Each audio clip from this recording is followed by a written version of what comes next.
এদিকে সুনামগঞ্জে 2 দফা বন্যায় প্রায় 8,000 পুকুরের মাছ ভেসে গেছে। এতে ক্ষতির মুখে পড়েছেন মাছ চাষিরা। সরকারি হিসেবে প্রায় 72 কোটি টাকার মাছ ভেসে গেছে বানের পানিতে। এই অবস্থায় ক্ষতিগ্রস্ত মাছ খামারি ও চাষিরা সরকারি সহায়তার দাবি করেছেন। শামস শামীমের তথ্য ছবিতে প্রতিবেদন।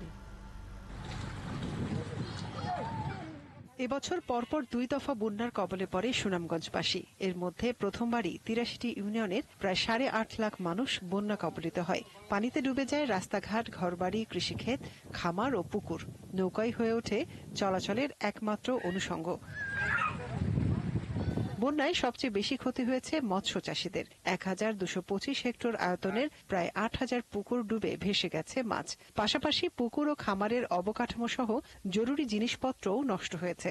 চড়া সুদে ও ব্যাংক থেকে ঋণ নিয়ে মাছ চাষ করার পর এমন ক্ষতিতে দিশেহারা চাষিরা। কয়েকটা বড় বড় ফিশারি আছে মাছের, প্রতি বছরই ওরা যতই বাঁধ উঁচু করুক না কেন, কিন্তু ওই বন্যার পানি এসে সব তলিয়ে যায়। 3টা পুকুরের মাছ আছে, 3টা পুকুরের মাছে কমাইলো ইনসামে তো লাভ নাই, কমসে কম 15 লক্ষ টাকার মাছ আছে। তো এবছর আপনার পাহাড়ি ডল বন্যা ব্যাপক ক্ষয়ক্ষতি হয়েছে, পুকুরের মালিকগণ আপনার দিশেহারা হয়ে গেছে। মাছ চাষীদের ক্ষতির কথা স্বীকার করে জেলা মৎস্য কর্মকর্তা জানান, ক্ষতিগ্রস্ত খামারিদের তালিকা করে ঊর্ধ্বতন কর্তৃপক্ষের কাছে পাঠানো হয়েছে। প্রণোদনা পেলে সকলকে দেয়া হবে। ক্ষয়ক্ষতির পরিমাণগুলো উল্লেখ করে আমরা আমাদের ঊর্ধ্বতন কর্তৃপক্ষের কাছে পাঠানো হয়েছে। ক্ষয়ক্ষতি করে এখন ঊর্ধ্বতন থেকে কোনো ধরনের সাহায্য সহযোগিতা বা বরাদ্দ যদি আসে, সেক্ষেত্রে আমরা সে তালিকা করে আমরা পুনর্বন্টন করে দিই।